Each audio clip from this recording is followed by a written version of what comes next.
Bismillahirrahmanirrahim.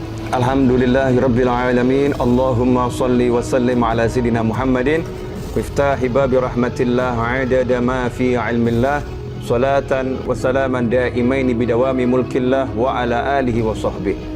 Assalamualaikum warahmatullahi wabarakatuh. Ikhwani rahimakumullah. Alhamdulillah, Ramadan hari pertama.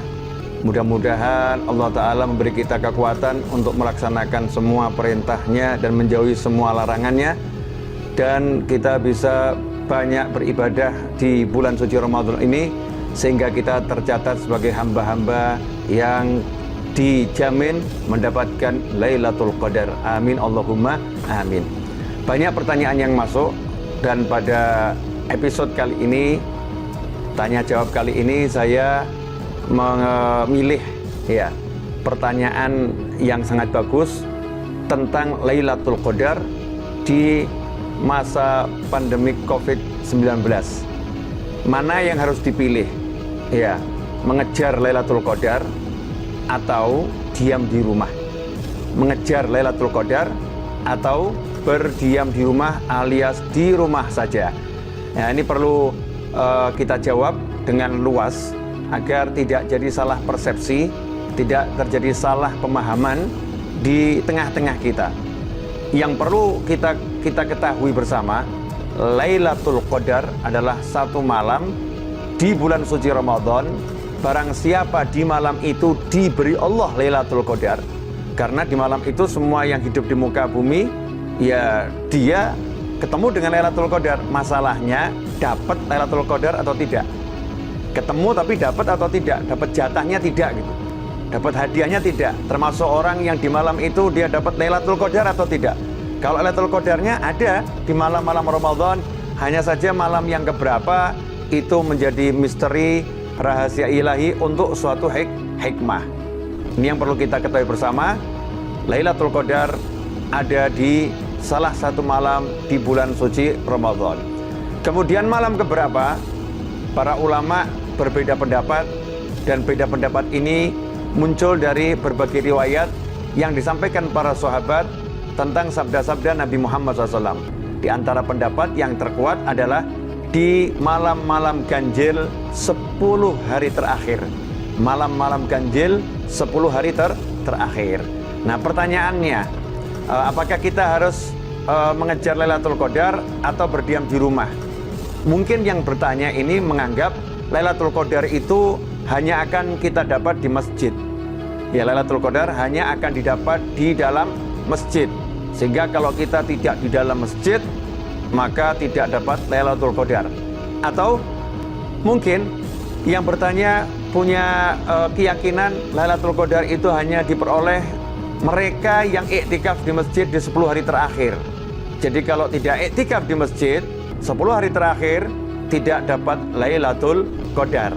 Nah, pertanyaannya, mana yang harus dipilih? Berdiam di rumah atau mengejar Lailatul Qadar? Nah, sementara saat ini masjid sementara waktu ditiadakan iktikaf. Ditiadakan iktikaf untuk menghindari percepatan penyebaran virus corona. Maka iktikaf ditiadakan, dan pemerintah menganjurkan untuk di rumah saja. Mana harus saya pilih? Di rumah saja atau saya nekatlah cari masjid, kemudian saya beriktikaf di masjid? Ikhwani rahimakumullah. Satu hal yang perlu dijelaskan, bahwasanya Lailatul Qadar tidak akan Anda peroleh, tidak akan saya peroleh, tidak akan kita peroleh meskipun kita ada di dalam masjid. Tapi kalau kita punya salah satu sifat berikut ini, ada orang-orang yang hebatnya seperti apapun ibadah tidak akan dapat Lailatul Qadar. Nah, ini dulu yang harus kita selesaikan. Ini dulu harus kita selesaikan. Jangan sampai kita punya sifat ini. Karena kalau punya sifat ini, sehebat apapun ibadah kita terhalang dari Lailatul Qadar. Na'udzubillah min dzalik. Yaitu sabda Nabi Muhammad SAW ketika Rasul menjelaskan tentang Lailatul Qadar dan bagaimana malaikat Jibril alaihissalam memimpin para malaikat untuk datang ke muka bumi dan mengucapkan salam, berjabat tangan dengan orang-orang yang mendapatkan Lailatul Qadar. Saat itulah Rasulullah SAW bertanya kepada para malaikat bertanya kepada malaikat Jibril, adakah orang-orang yang tidak mendapatkan Lailatul Qadar? Maka malaikat Jibril menjawab, nadharallahu ilaihim fi hadhihi lailah fa'afa anhum wa ghafara lahum illa arba'ah.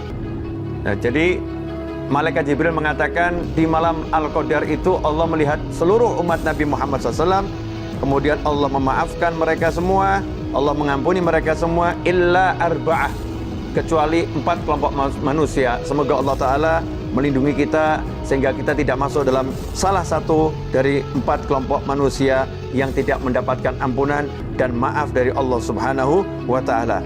Faqulna ya Rasulullah manhum. Maka para sahabat bertanya kepada Nabi Muhammad sallallahu alaihi wasallam, ya Rasulullah manhum, siapa mereka?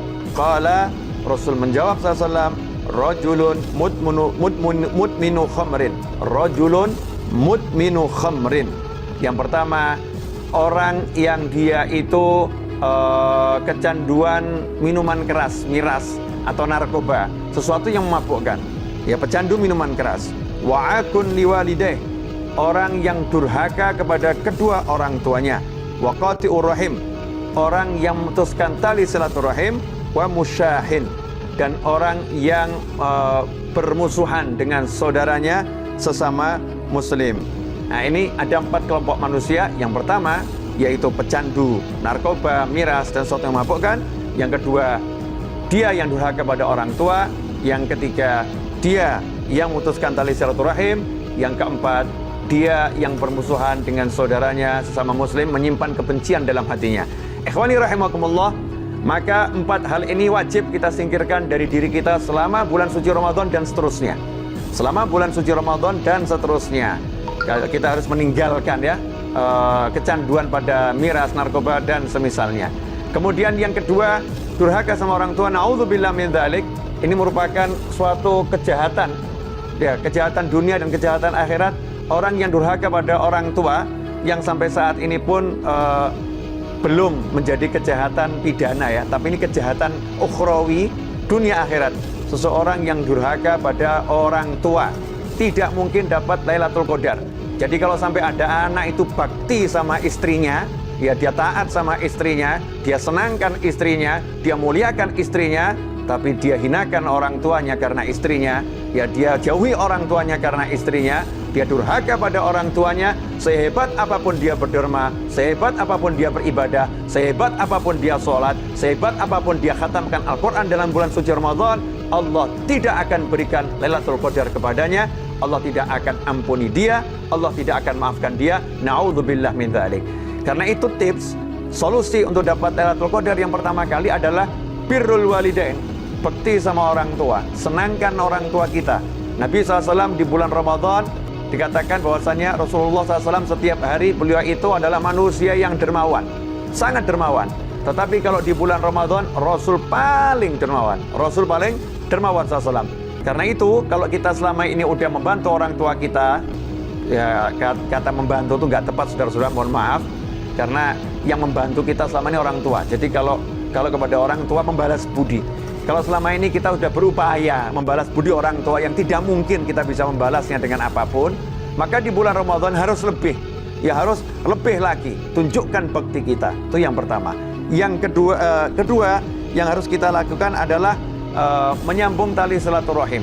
Kalau saat ini kita tidak bisa berkunjung kepada paman kita, nggak bisa berkunjung kepada bibi kita, nggak bisa berkunjung kepada sanak kerabat, maka gunakan medsos yang ada. Entah dengan aplikasi apapun itu, sambung tali silaturahim ya, dengan telepon dan lain sebagainya. Kemudian yang ketiga, hilangkan kebencian pada muslim ya, siapapun muslimnya. Jangan sampai hati ada rasa benci pada saudara muslim, menyimpan permusuhan. Kalau kita menyimpan permusuhan, singkirkan. Mana yang mau kita pilih? Kehilangan Lailatul Qadar atau kehilangan musuh? Nah, kalau kehilangan musuh jelas bahagia, kehilangan Lailatul Qadar jelas celaka. Maka sungguh aneh kalau ada orang yang lebih suka menyimpan permusuhan. 7 anak keturunan aku tidak akan maafkan dia, aku gak mau melihat wajahnya selama-lamanya. Dia menyimpan permusuhan itu dan dia akan kehilangan Lailatul Qadar. Ini dulu yang harus kita selesaikan.